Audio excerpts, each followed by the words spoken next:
Oh, my backstage story. That's a lot.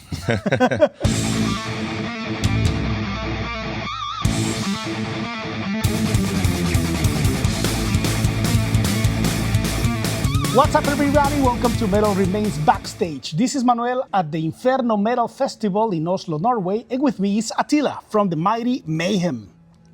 Yes, hi. Hi, Hello. Attila. How are you? Hi, thank you. I'm fine. Just looking for the show tonight. I played yesterday with Tormentor, tonight with Mayhem. Headlining 2 days already, 2 nights almost. Great, great. That's the best life, right? Yeah, it's pretty cool. Well, since we are all about new music at our channel, can you recommend any new thing that you have been listening to recently? Oh well, that's hard because I don't listen too much extreme metal because I'm so much into it. So my whole life, Mayhem, the tours, everything, So, well, I listen a lot of classical music. So I don't know if Shostakovich, Dimitri Shostakovich, I can recommend. That's extreme in its own right, in its own time as well. Yeah. I mean, and also I listen goth. I like goth and industrial music, like Fields of the Nephilim or Frontline Assembly. It's two different things.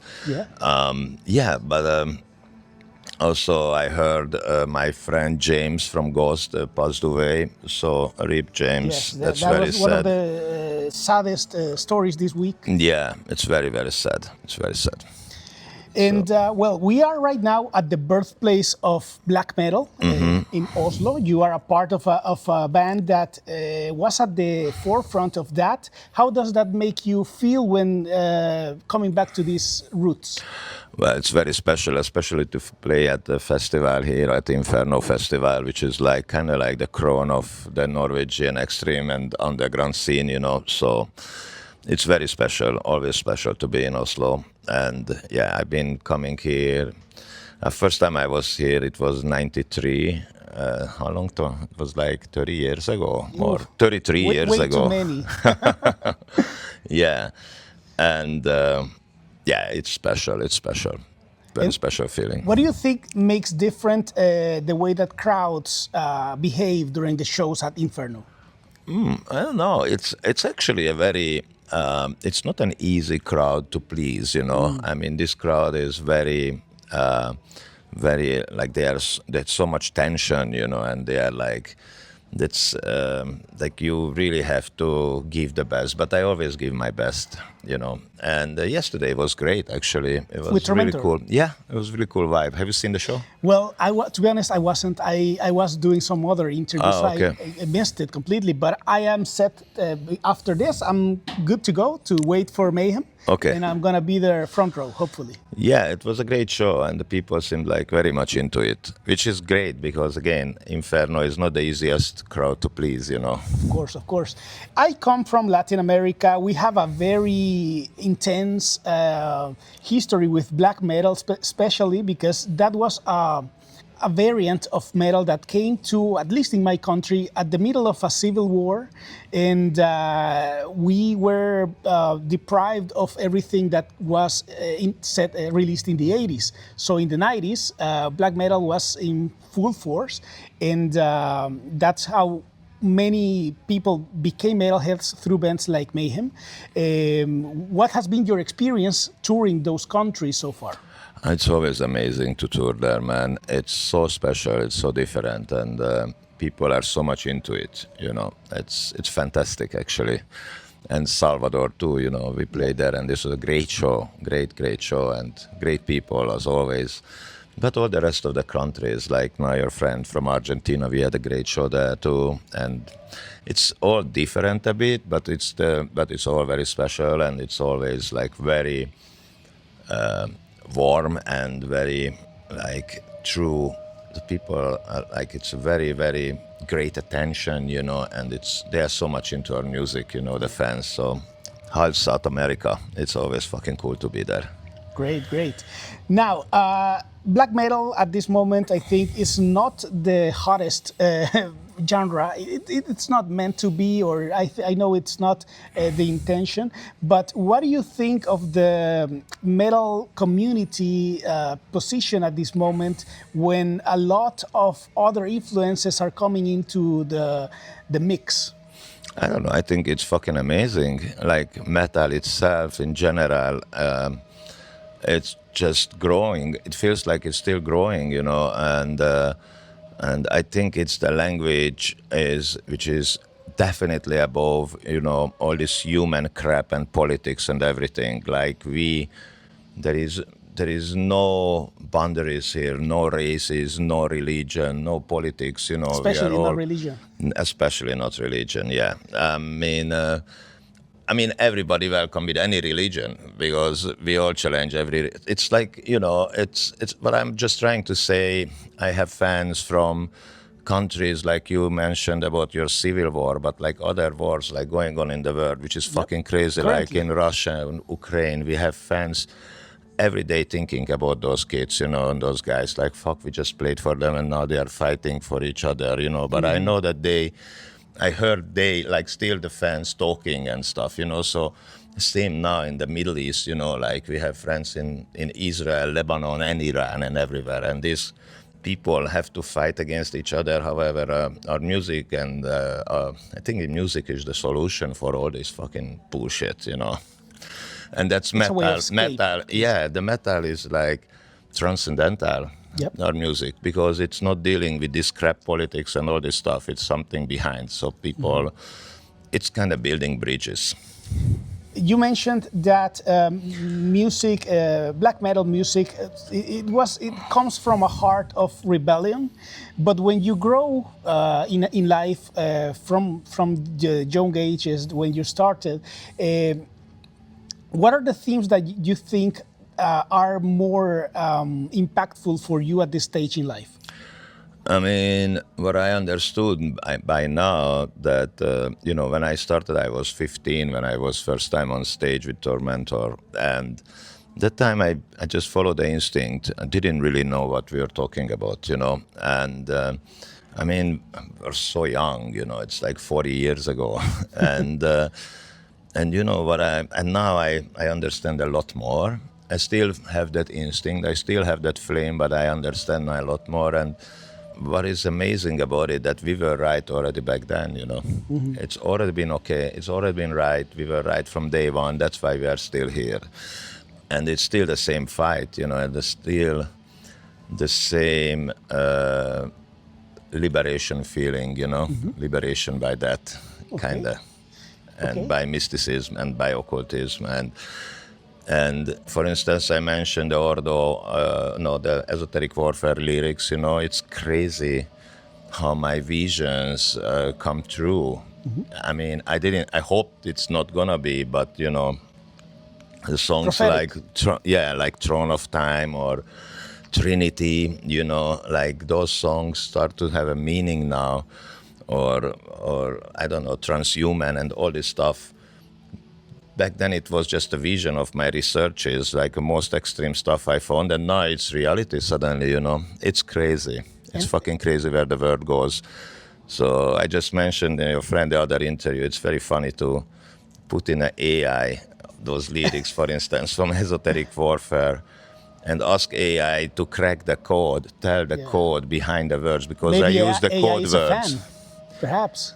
It's more like, you know, it does the job, but I wanted to the fans should do, but it's like, it's interesting that it can crack my code words and it will tell you the whole story. I was like amazed, you know, like it from Trinity, it came up with Jack Parsons, it came up with the whole story I hidden behind, or the Throne of Time, like the Montauk Project and stuff like that, you know, super secret. I mean, the U.S. government or whatever projects I was mentioning in those lyrics, but very in the code words, you know. So, yeah, I don't know. Time is crazy now, and I'm not a big fan of AI, but that thing is fun, you know. I think everything is good and bad. Everything is good and bad, of course. Yeah. And how did you perform those researches back then? There was no internet, of course. in the beginning, yeah, like what we talked about, it's like, yeah, just instinct. I read like maybe one or two books. There was no books, nothing about black magic or stuff, So I don't know. I just listened to my channel, Somehow I heard it, and it's like we saw like horror movies. There was one book called Fauna Magia, Magic, in Hungary. There was nothing, nothing. Not like today. Today, like you have everything in front of your the tip self. of the hands. Yeah. And now, of course, with the AI, it's even more. So, yeah, it's different times, very different. Yes. And now, Mayhem's fandom is one of the most loyal, but also strict when it comes to tolerance. Mm-hmm. What will be your message to the fans that are adamant in not including or respecting other philosophies or tastes in music, even? Yeah, just keep going and listen and watch inside. Watch your, don't let fucking religions or any organized philosophy or theories taking you completely. Always do meditation, watch yourself, and listen to your inner self. Yeah, take the answers from the inside. Yes. Okay, that's a good way of thinking. And now, Attila, before we go, we would like you to share with us one of your favorite backstage stories. Oh, my backstage story. That's a lot. So the suitcase story is very funny. Like it was on the European tour of the Diamond album, and we arrived to Romania, and Kit, our dear tour manager, came to me, and I saw in her eyes like something is really wrong, and she was like, "Hey, Ati, I have to tell you something. Your suitcase is missing." I'm like, "What?" And they said they checked everything on the bus, everything, and it was completely gone. Wow. And everybody was sure. I'm like, how is possible? They said, we don't know. And it was clearly remember it was put in the trailer, and it's not there anymore. Yeah. So we started to put together the picture, what could happen.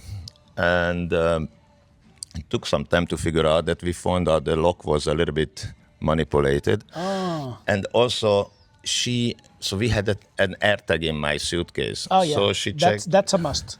Yes, and we checked on the iPhone, or Kit checked on the iPhone, and she told me like the suitcase is in Turkey by a highway. Okay. Like in the middle of nowhere. And that was like really strange, but we checked in an hour, it was still there, so eventually we called the promoter to go there and check. And guess what happened as we put together, because they found there the suitcase eventually by the road. And it was like whole broken, and all my shit was all around. And as we put together the puzzles, what happened that probably at the border where we had to queue, some assholes came there. They opened the lock. They took the first thing they saw, and they closed it. So we didn't realize that something was missing until we arrived to Bucharest to the show. So those poor idiots took my suitcase, and my suitcase, what they found there, bones, blood, dirty stage clothes, and I used like these skulls, and all the blood. So that was their big score. So they just fucking freaked out and throw this out, on the highway, and now they're cursed. Now they are cursed. I think they are. They're fucking cursed, and anyway, they found everything. It was all around the place, And the poor guys, it looked like because a crime scene, I imagine. Yeah, it looked like a crime, and there was a hole. It's like a Kevlar Samsonite bag. It's really hard to destroy, and there was a hole on it. So they did like a really hard job to open it. And what they got there, just some dirt, blood, and trash, and like my dirty stage clothes and everything, So good luck with that. And if they put the next thing, that was been like fucking $1,000 guitars, they could do, but they did the wrong case, yeah. And that's one of those stories, yeah. So well, there you have it. If you want to steal the case from Attila, don't do it. You're gonna get cursed, and it's not gonna be worth your time. Yeah, try to do it again. If you enjoyed this interview, please like it and share it with your friends. Make sure to buy and stream Mayhem's latest album, which is already out, to double support the band and go to their shows whenever they come to a city near you. See you next time, but until then, stay metal! Say metal.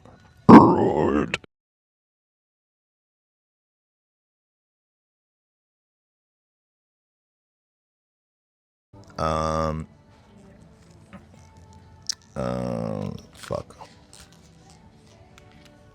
Like recently, you want something spicy, something crazy?